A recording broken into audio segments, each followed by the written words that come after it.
what controller do you prefer to play fighting games?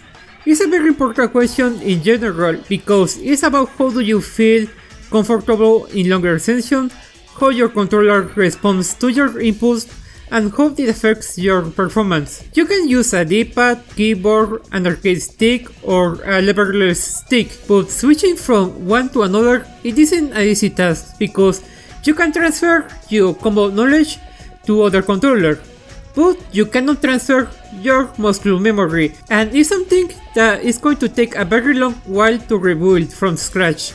Since day one I have been a D-pad player, mainly in Dragon Ball FighterZ, and with D-pad I learned how to do the basic optimal combos.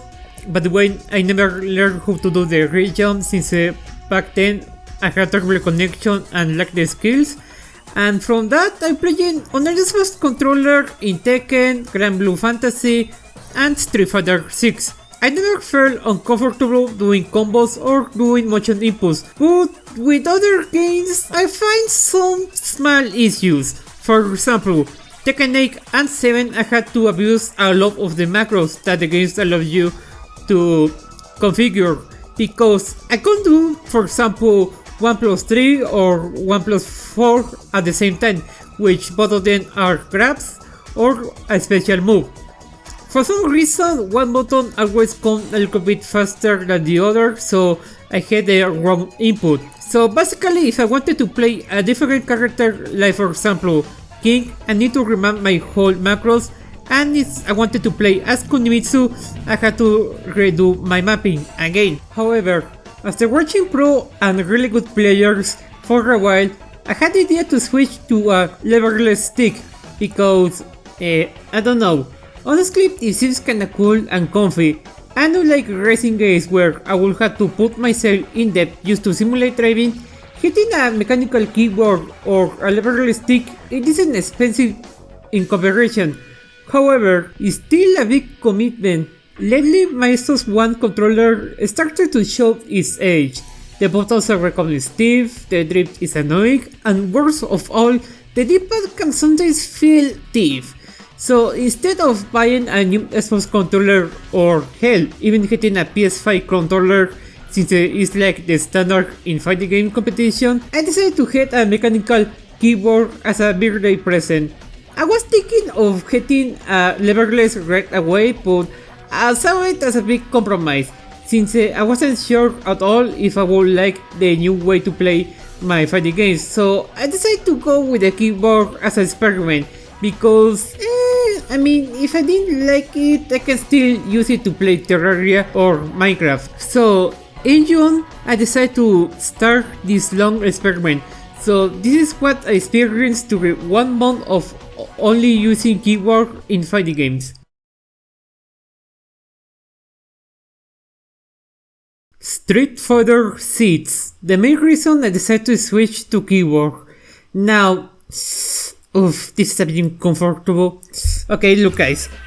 I cannot talk in deep about this game because I'm still new, so yes, I changed my D-pad for a keyboard to play a game that I have less than 200 hours, and to add more salt to the injury, I only play on weekends, and to make it even more dumber, I changed it because of a combo trial. See, in this combo you have to use a low medium punch and quickly as possible cancel it to a super level 2.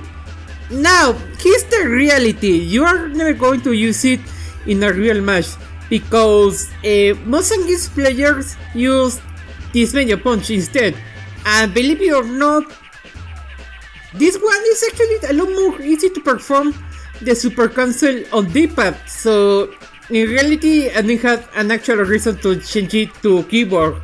Well, I guess I needed a really bad excuse to make the jump of fate. However, there's a little lie in the title. See, most keyboard players use the command AWSD keys for movement. I mean, it's the standard for literally any game of resistance. But in my case, I decided to replace my jump button with the spacebar to simulate a hitbox layout. Since the whole idea from the beginning was to make the jump to leverless, but using the keyboard to see if I like this type of controllers to begin with. But there's also a very important reason of why I did this change. Zangief. Doing 360 on WSD was really painful for my wrist and my middle finger because most of the time I will feel it very tense. At first I thought, well, this has to go away with enough practice, but it didn't stop. So looking for an alternative, I found out that most players on keyboard actually remap their jump button to the spacebar. So I did the same, and my hands feel a lot more comfortable doing 360s, but it's also kinda weird and inconsistent. So I don't know for sure it is even an issue with my keyboard, but sometimes I feel like my spacebar will input the command like 1 millisecond later, so I will end up jumping. I tried to do it in traditional way where I have my left hand doing the input while my right hand pushes the button, but I never managed to do it consistently, which is the most important aspect of any controller. Doing consistently. But one day I remember the following, a very important fact about human biology. We have two thumbs. So what I do now is that I input the half of the input in my left hand, and then with my right thumb and right finger I will press both at the same time my space bar and my hit button. In that way I discovered a very consistent way to do the 360 more often, which is really important because it's really important that at any time or whatever situation I can do a 360 often as a punisher, after doing a dash, etc. Then I did try to do a 720.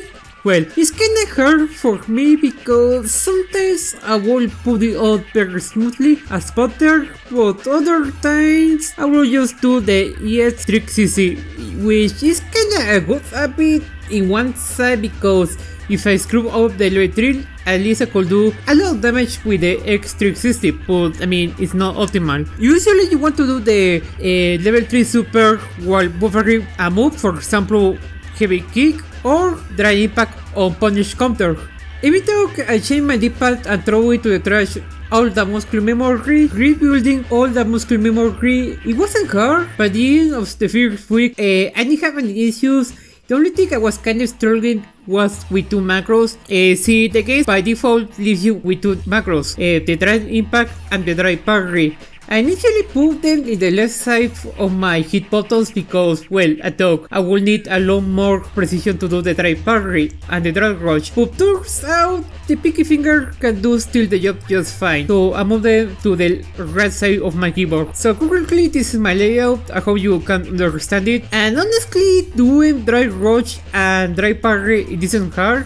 And I can do the dry impact on reaction when my opponent does it too, which is kind of important because in these beginners ranks a lot of players abuse this mechanic a lot, so when you can catch them off guard, boom, you punish them with your own dry impact and hopefully and luckily you do a level 3 super and kill them. And by that, in less than 1 week I have a new muscle memory built around keyboard.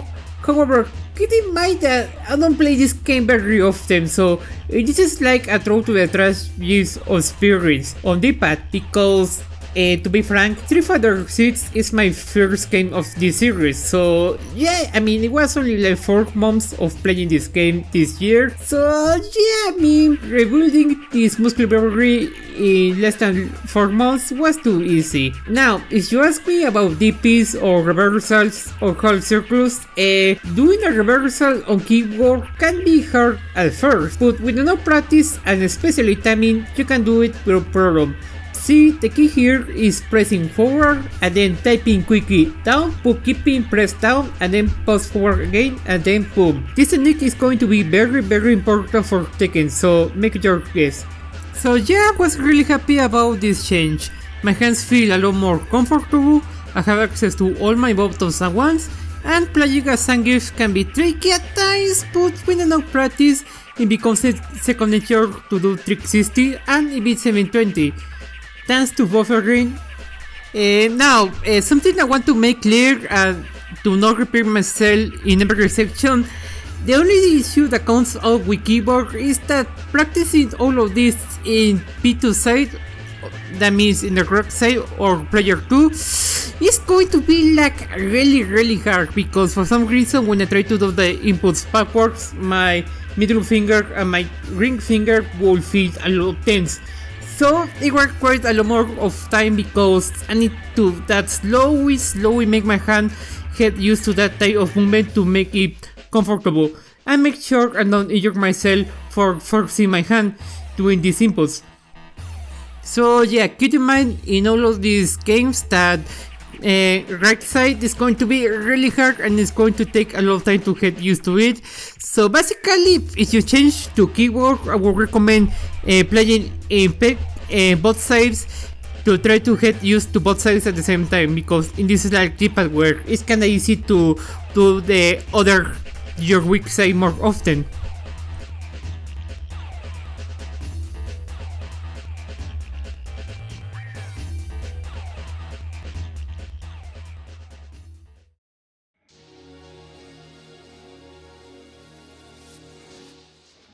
So as proof that this video is going to age very badly, because I started to record this video since June, and take my word for it, July was a very busy month. So yeah, wait a second, mod. Tekken 8 is like the newest entry in the series. Why the hell are you trying keyboard in a 10-year game like Tekken 7? Yeah, this was recorded during the earlier Fire Dumpster College Season 2. Now things are a lot more nice, I can say that. Nice. I mean, not good, but tolerable. But yeah, back to the topic. Learning how to play Tekken in keyboard was the hardest of all these 3 games. By the way, I recorded this during Tekken 7, but everything I'm going to say it still applies very well to Tekken 8, because I started to play it again at the end of July. So yeah, I mean, I basically spent the whole of June practicing in Tekken 7. But now with keyboard, things were a lot more simple. I set up my buttons as they follow, and the best of all, I only needed 2 macros, or well 3, but we're going to hit that later. I needed one for 1+2 and the other one for 3+4, since a lot of characters have moves tied to them, which most of them are very essentially neutral and in combos.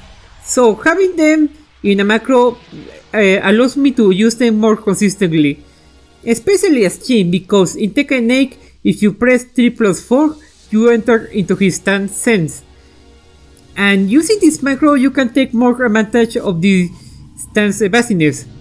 So what I'm trying to mean, if I didn't explain well, is that you can do it by pressing them manually, you can do it as well, but overall I prefer it to do it with one single button, to do it instantly and not hitting the wrong input by accident. And the best part of all is like inputs like 1+4 or 2+3 didn't even need a macro. I could just press both buttons at the same time without any input delay. So yeah, for example, if I want to go for the back turn, I could do it by just pressing both buttons.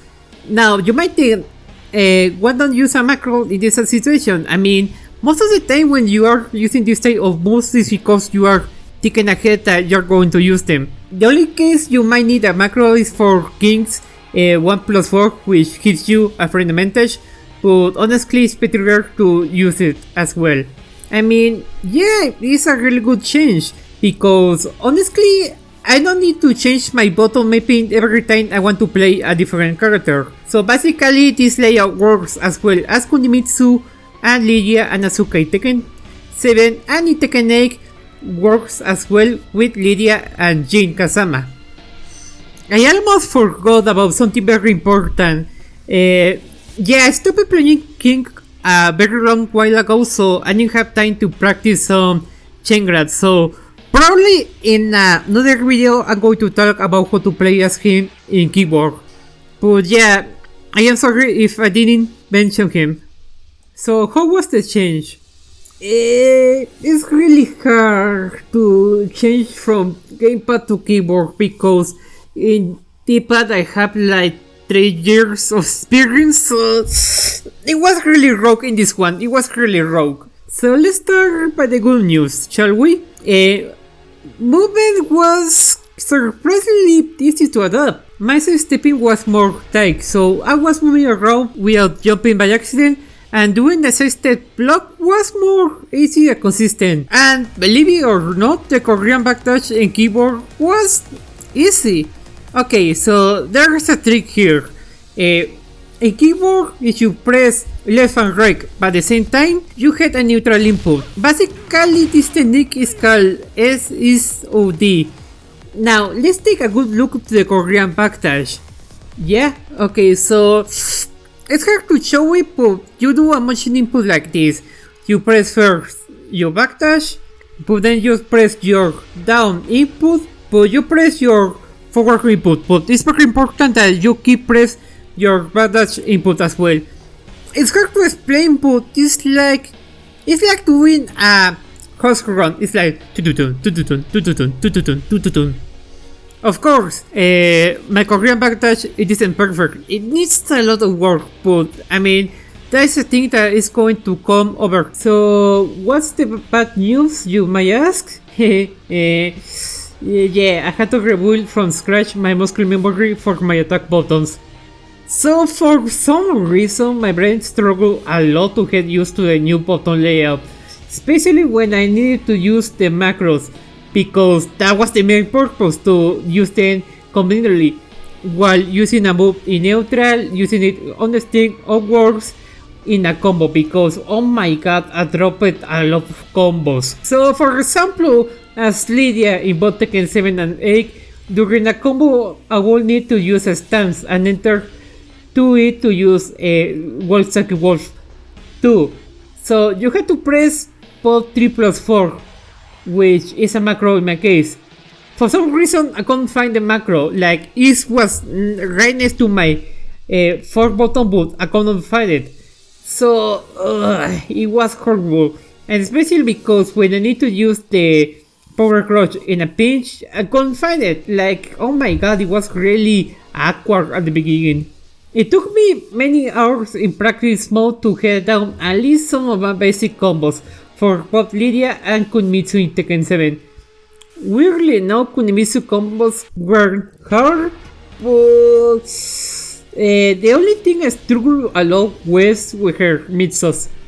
See, in Tekken 7, one of her most infamous mixos was the crouch one. So when I had to go into crouch, yeah, I would have to search in my keyboard for my 3 button to use the infamous low attack.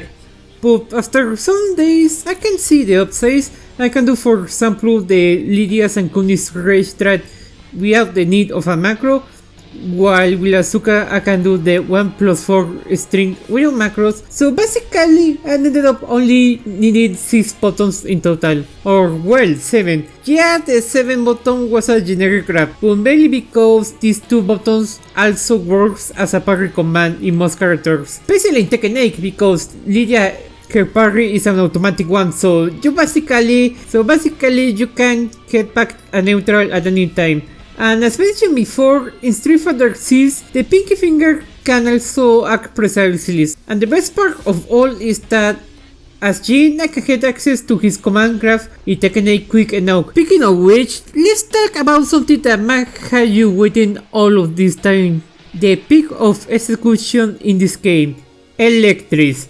The electric wind god fist is the first thing that everybody who knows at least about something in Tekken is the highest execution move of the entire game, where it requires a perfect frame input to hit the electric. Or in this case, we are going to talk about Jin's electric wind hook fist.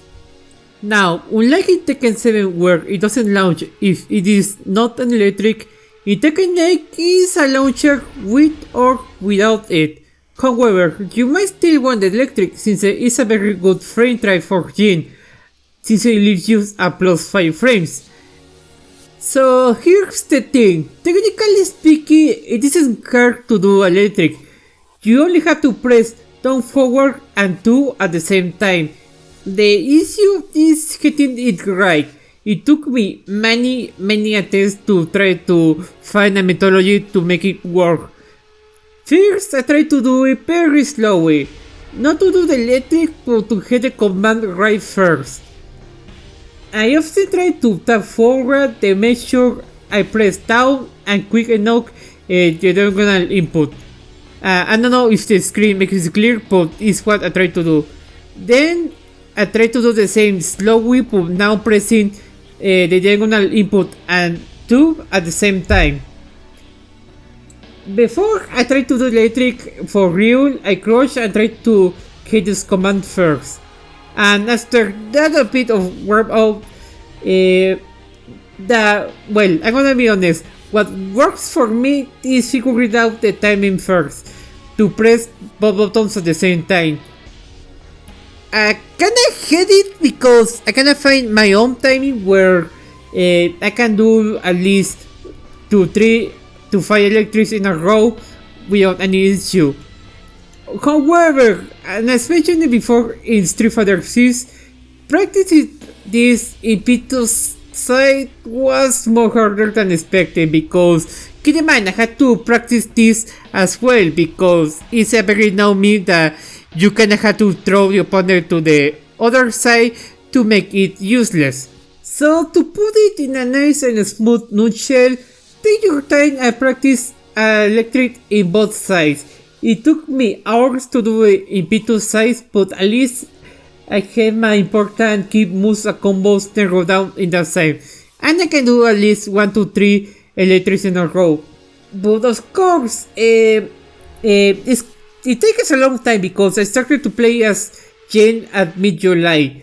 So basically, I was slowly making electrics more consistently, but the main thing is that I had to do it every time. And it's something that only with enough practice and time will come. So yeah, overall doing electrics in keyboard is hard, but it has his own trick. Tekken in particular was the game where I noticed the biggest change from D-pad to keyboard, and honestly I feel a lot more comfortable playing on keyboard. My inputs are more precise, especially allowing me to do side blocking more consistently.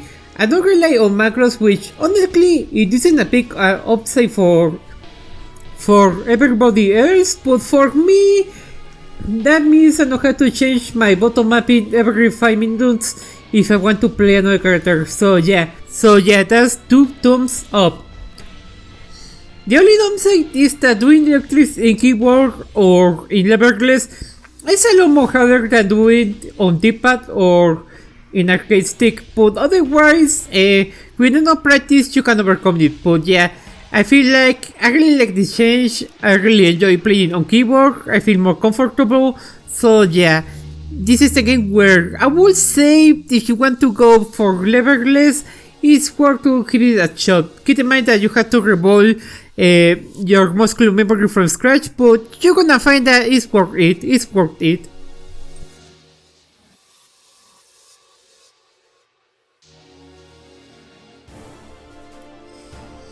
I think the hardest part was the mapping rather than getting used to it. Granblue for the first day was designed with D-pad in mind.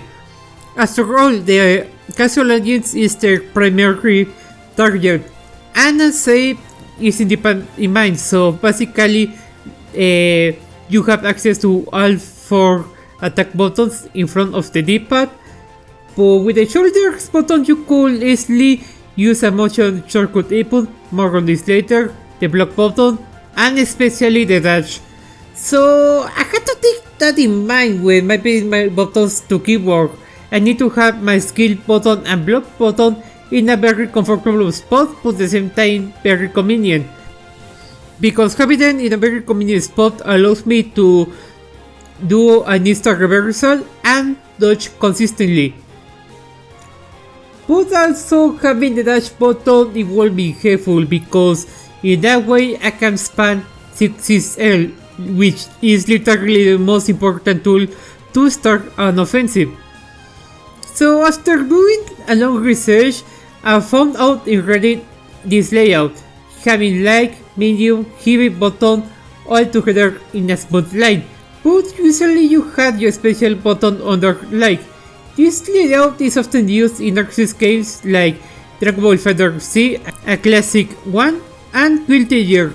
But for Grand Blue, I did a small change, but that is very important. I set my skill button in a very convenient place under my like attack button, so I could press all my attack buttons and the skill button at the same time without any issue. And this change resulted very beneficial because I could...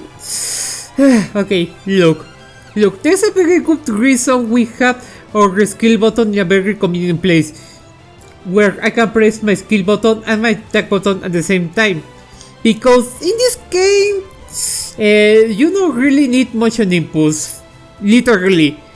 I mean, doing the motion impulse has its benefits like a little boost of damage, and that's all. But, okay, look, literally there's no point of doing motion impulse, because I cannot stress enough that having immediate access to a reversal or a special attack during neutral is a lot more useful in the long run. Besides, as characters like Versucha and Catalina, this allows me to do combos that require both timing with motion impulse, but with the shortcuts is more consistently and easy to pull out, especially the wall carry one as Catalina. So yeah, in this game you are using most of the time shortcut impulse, because unlike with Street Fighter 6, I have been playing this game since the launch, like last year, but in the free edition of course. But the real thing is that I didn't even need to rebuild a muscle memory because there's no one to begin with. Playing it on both keyboard and console will give you the same results, because keep in mind, this game was designed in D-pad first. So yeah, the only thing I can say is that it's a lot more comfortable, and as usual, it's nice to have all my action inputs in front of me. And thankfully with this layout, it's really comfortable doing this type of tricky combos. But overall, D-pad and keyboard are kinda the same, so it comes from more personal preference. The other thing I can say is that if you change from D-pad to keyboard, the only thing you might struggle is getting used to the button placement. I mean, it's kinda tricky because especially for the ultimate skill button. But for the most time, it's really the same. I'm not going to lie. The fact you can use shortcuts for motion impulse makes things a lot more easier in this game. After spending a month and a half playing on keyboard, I ended up loving this change. I don't know, there are something satisfying about hearing the keyboard clicks while doing a crazy combo in Tekken. It's like I'm writing my opponent's demise. I'm actually surprised that I adapt very quickly because of drastic changes takes a whole time to rebuild the muscle memory. Like, usually this type of change will take like 2 to 3 months, but honestly, in less than a month I was playing the same way I would play on the pad. I want to make something clear is that I cannot say which is better, because I want you to keep in mind this. There are still a lot of pro players who play on D-pad. Literally, Sonic Fox wipes the floor with a PS4 controller. What I'm trying to say is that yes, probably playing on a leverless controller gives you a lot of benefits and advantage. However, it's the player's actual skills who makes the difference. It's the driver, not the car. So yeah, I would recommend this change. I mean, I want to keep in mind is that I love this change. I think there's a lot more comfortable to play, in my personal opinion, in keyboard. But keep in mind, if you made this change, you have to learn everything from scratch. So it's going to take a very long while. Like I said, in my case I adapt very quickly, but for others it could take like 3 months to rebuild it. And honestly, using a keyboard first before a leverless is a better economical decision because sometimes the leverless can be a little bit. I mean, they aren't expensive at all, but it's a big commitment. Because, like I said at the beginning of the video, if I didn't like this change, I could still use this keyboard to write my scripts and to play other video games. But yeah, I mean, I will say that if you like what you hear, I would recommend playing on keyboard. Or otherwise, make the jump of fate and stick to leverless. So yeah, I hope you like this video. I didn't expect this video to take a very long while. I'm still experimenting what I like to do in this channel, since from now on this is the secondary one, where I can take a lot more of liberties. To be honest, this is kinda, I try to find the point where if I can, I don't know how to explain to you guys, but it's like if I can make a video quick here, but at the same time without sacrificing the quality. But yeah, it's going to take a lot of trial and error. But the thing I want to keep consistent is the structure and quality of my videos.